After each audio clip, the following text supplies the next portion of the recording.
그게 속임수였다니까요. 경기 직후 레딩 감독이 기자회견에서 남긴 한마디. 상대팀 에이스인 손흥민을 막기 위해 밤새 수비 전술을 짜고 또 짰지만 결국 손흥민의 단 한 번의 움직임에 무너지고 말았습니다. 오늘은 그 충격적인 전술 붕괴의 전말, 그리고 손흥민의 천재적인 한 동작에 대해 이야기합니다. 토트넘과 레딩의 프리시즌 경기.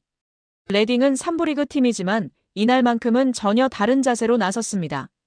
레딩 감독은 경기 전날 밤 직접 수비진과 미팅을 가지며 손흥민 봉쇄 전략을 조율했습니다.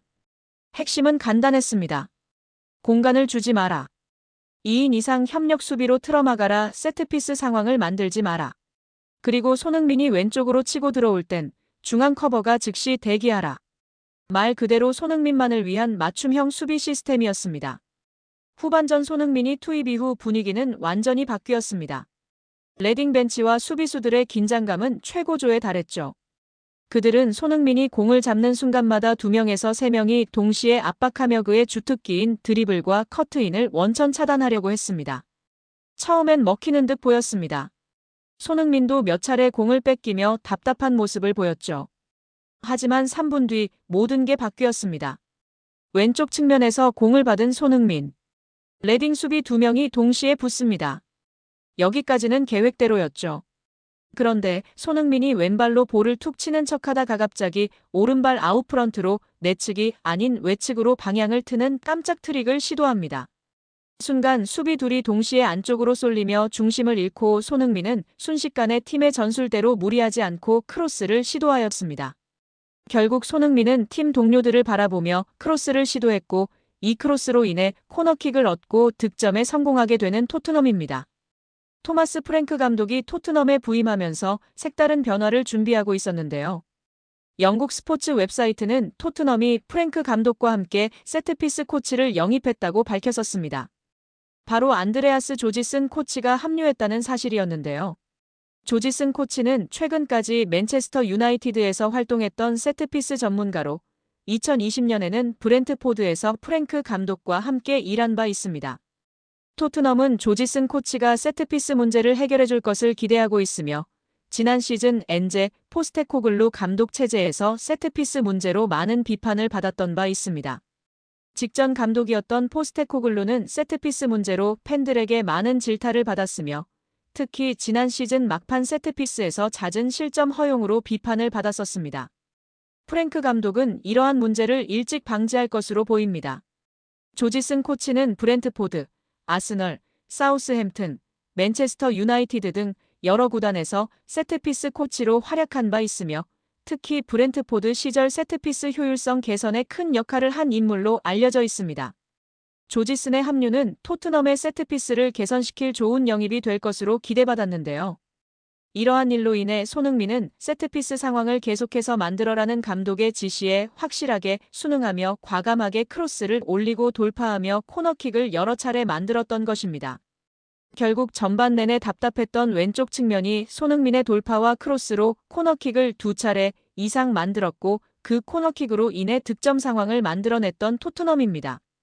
레딩 입장에서는 세트피스 상황을 만들지 말라고 주문했는데 손흥민의 돌파와 크로스를 허용할 수밖에 없었던 것입니다. 경기 후 기자들이 레딩 감독에게 질문합니다. 손흥민 한 동작에 완전히 무너졌는데 전술이 실패한 건가요? 그러자 감독은 고개를 천천히 젓더니 이렇게 말합니다. 실패한 게 아닙니다. 그건 그냥 사람이 할 수 없는 움직임이었어요. 그게 속임수였다니까요. 우린 반응할 수 없었어요.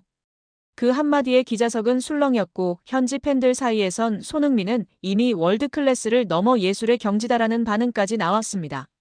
손흥민의 진짜 무기는 단순한 스피드나 양발이 아닙니다. 바로 의도를 숨기는 능력, 그리고 상대가 예상할 수 없는 순간에 예상할 수 없는 선택을 해내는 순간의 천재성이죠. 그날 레딩 수비진은 손흥민이라는 한 명의 선수에게 90분이 아닌 단 3분 만에 무너졌습니다. 그리고 그 모든 과정을 지켜본 축구팬들은 다시 한번 확신하게 됐죠. 손흥민은 여전히 월드클래스다. 영국 풋볼 인사이더에 따르면 로빈스는 토트넘이 챔피언스 리그를 병행하려면 스쿼드 뎁스가 중요하다. 손흥민은 큰 역할을 할 수 있다라며 기록은 전보다 떨어졌지만 손흥민이 어떤 유형의 선수인지 알지 않느냐며 잔류를 강력 주장하며 팬들의 공감과 지지를 받고 있습니다. 손흥민은 2015년 입단 이후 10년 동안 토트넘에서 397경기 출전 164골을 기록했습니다. 상징적인 존재지만 계약 기간은 이제 1년밖에 남지 않은 상황인데요. 재계약이 없으면 손흥민은 내년 여름 자유계약 신분이 됩니다. 이적설이 점차 구체화되는 이유이죠. 풋볼 런던은 이번 여름 손흥민의 이적 가능성이 그 어느 때보다 커지고 있다고 분석했습니다. 또한 손흥민의 30대 중반 나이와 체력 저하 우려도 이적설 배경인데요. 풋볼 런던은 손흥민은 다리에 녹이 쓴 것처럼 리듬을 찾지 못했고 공을 여러 차례 잃었다며 부진을 지적하기도 했습니다. 그러나 많은 매체와 팬들은 손흥민의 부상이 의심된다. 소니는 프리시즌에 가장 늦게 합류한 선수이다. 소니를 함부로 대하는 건 용납하지 않겠다 등의 반응을 보이고도 있습니다. 이러한 상황 속 폴 로빈슨의 작심 발언이 많은 팬들의 공감을 받고 있습니다. 잉글랜드 대표팀 수문장으로 활약했고 토트넘에서도 뛰었던 골키퍼 출신 레전드인데요. 그는 영국 매체 풋볼 인사이더가 운영하는 팟캐스트에 출연해 토트넘이 손흥민 매각을 통해 돈을 벌려고 하는 건 현명하지 못한 짓이다. 토트넘 주장이 가져오는 가치, 평판, 서포터들과 관계, 구단 가치 등 많은 것을 고려해야 한다고 말했습니다. 이어 토트넘과 손흥민은 12개월 계약 기간이 남았다. 유럽 축구 연맹 챔피언스 리그에 참가하고 프리미어리그에서도 경쟁력을 유지하려면 구단을 잘 아는 선수로 스쿼드를 구성해 안정성을 확보하는 게 중요하다. 손흥민은 해당 조건을 충족한다고 전했습니다. 이어 그는 목소리를 높였는데요. 손흥민은 단순한 선수 그 이상이라며 상업적으로도 엄청난 자산이다. 아시아 시장에서의 영향력은 물론이고 구단 이미지와 티켓 파워에도 직접적인 영향을 준다. 이런 선수를 놓치는 건 단기적으로도 손해라고 주장했습니다. 이어 손흥민이 1년 더 남는다면 팀뿐 아니라 구단 전체의 이득이 될 것이라며 결국 이건 단순한 선수 한 명의 문제가 아니라 토트넘이라는 브랜드와 직결된 사안이라고 작심 발언했습니다. 이러한 발언에 토트넘 팬들은 맹렬히 지지하고 나섰는데요. 해리 케인을 떠나보낸 아쉬움과 한이 있는 팬들로서는 절대 손흥민을 떠나보내고 싶지 않은 마음인 것 같습니다. 영국 매체 쓰리어드민의 아담 디킨슨 기자는 손흥민과 주앙 팔리냐의 트레이드를 추진한다면 토트넘 호스퍼와 바이에른 뮌헨 양측 모두에게 이로운 결과를 가져올 수 있을 것이라고 주장했습니다. 디킨슨 기자는 토트넘은 다시 한번 프리미어리그 상위권 진입을 목표로 하고 있습니다.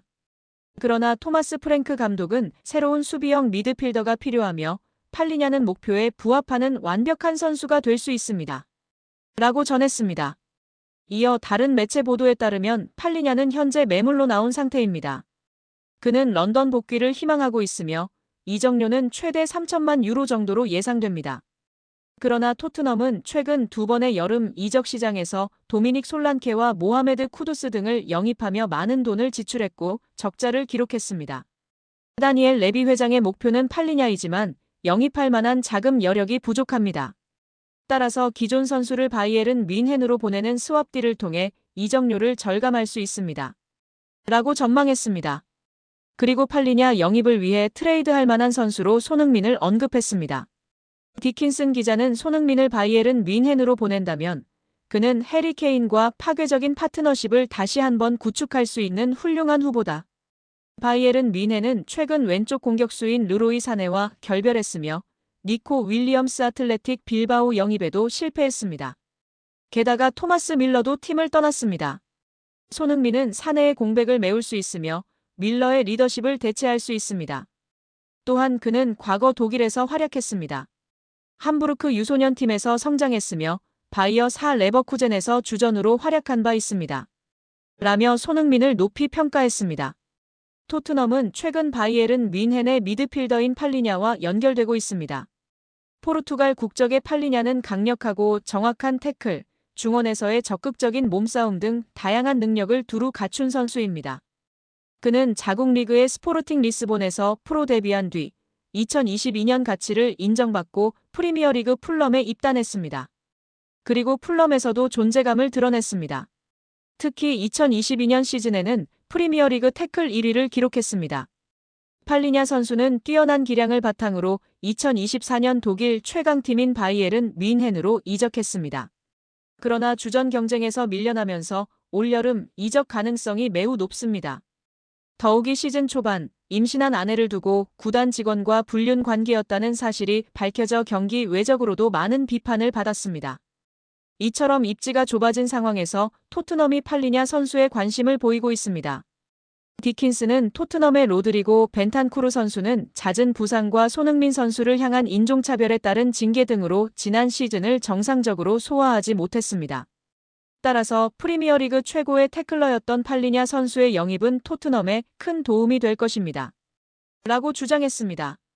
그러나 토트넘은 올여름 팔리냐 선수를 영입할 만한 자금이 부족하다고 밝혔습니다. 토트넘은 작년부터 여름 이적 시장에서 많은 돈을 투자했습니다. 앞서 쿠두스 선수를 거액에 영입했고 모건 깁스 마이너스 화이트 선수 역시 많은 돈을 투자해 영입하려는 상황입니다. 비록 깁스 마이너스 화이트 선수의 영입 과정에서는 법적인 문제가 발생해 협상이 전면 중단되었지만 다음 시즌 유럽축구연맹 챔피언스리그 출전에 대비해 공격적인 투자를 진행하고 있습니다. 이에 따라 디킨스는 팔리냐 선수의 이적료를 확보하는 대신 손흥민 선수를 활용하여 영입할 수 있다고 주장했습니다. 또한 바이에른 뮌헨도 손흥민 선수를 영입한다면 큰 도움을 받을 것이라고 전망했습니다. 이는 바이에른 뮌헨의 최전방 공격수인 케인 선수의 존재 때문입니다. 2023년까지 토트넘에서 활약했던 세계 최고의 공격수인 케인 선수는 토트넘 시절 손흥민 선수와 뛰어난 파트너십을 선보였습니다. 두 선수는 프리미어리그에서만 총 47골을 합작하며 리그 역사상 최다골 듀오로 등극했습니다. 따라서 손흥민 선수가 바이에른 뮌헨에서 케인 선수와 재회한다면 팀에 큰 도움을 줄 수 있을 것으로 예상됩니다.